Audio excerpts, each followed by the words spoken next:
Hi everyone, Ryan Lestrange here with today's Monday Word. And my Monday Word is Resurrecting Prophetic Promises. I love the prophetic ministry because it brings illumination, it brings insight, and it points us to the intention and the promise of God. I believe the prophetic spirit is a creative force. It's a creative spirit. God is creative.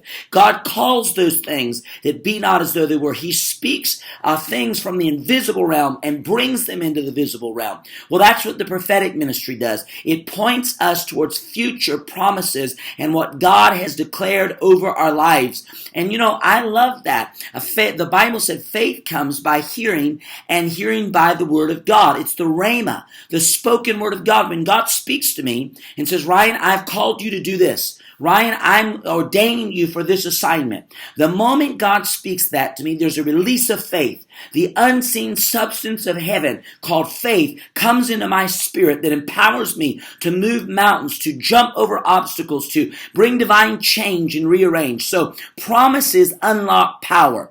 Paul was writing to his spiritual son Timothy, and he says this in 1 Timothy 1:18. This charge I commit to you, son Timothy, according to the prophecies, listen to this, the prophecies previously made concerning you, that by them you might war good warfare. He said, Timothy, you got to resurrect those prophecies. Those things spoken previously over you are still alive and in the earth today. When God speaks something over you, it's alive and in the earth. You might not see it coming to pass, but you can resurrect it by your faith. And so I just sense in my spirit there are unfulfilled promises. There are unfulfilled things God has spoken to us prophetically. Now, some of those things have not come into our lives because we are being prepared to steward them.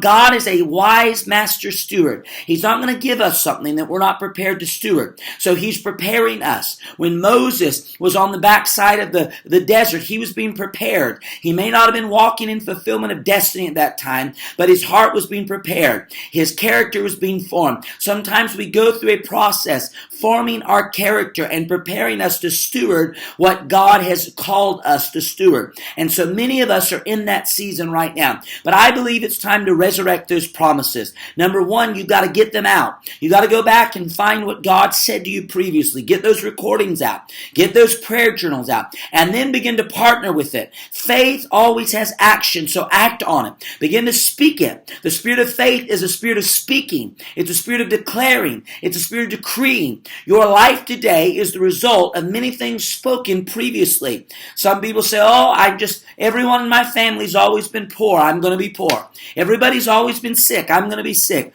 And their words are framing their world. They're framing their reality. So we've got to align our speech with what God says. Go out and dig those wells of prophetic ministry over your life. Go out and get those promises and begin to stand on them and declare them. It's time to resurrect them. There's a great story in the Old Testament about Elisha and the Shunammite woman that he prophesied to her she was going to have a child.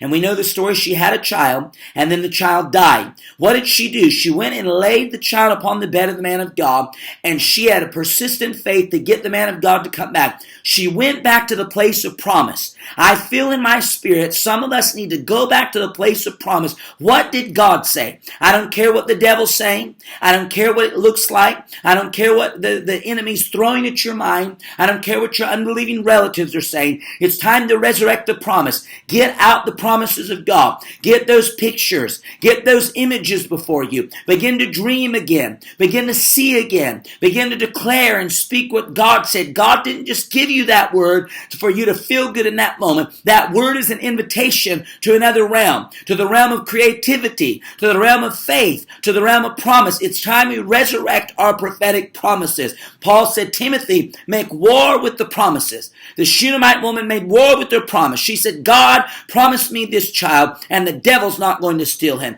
And she acted boldly and strongly upon the promise. Today, you and I need to act boldly and strongly upon the promise and resurrect those promises. Resurrection brings new life. It brings new opportunity. It opens new doors. It brings new relationships. I believe today there's a resurrection for you and I, but we've got to act on it by faith. Let's resurrect prophetic promises.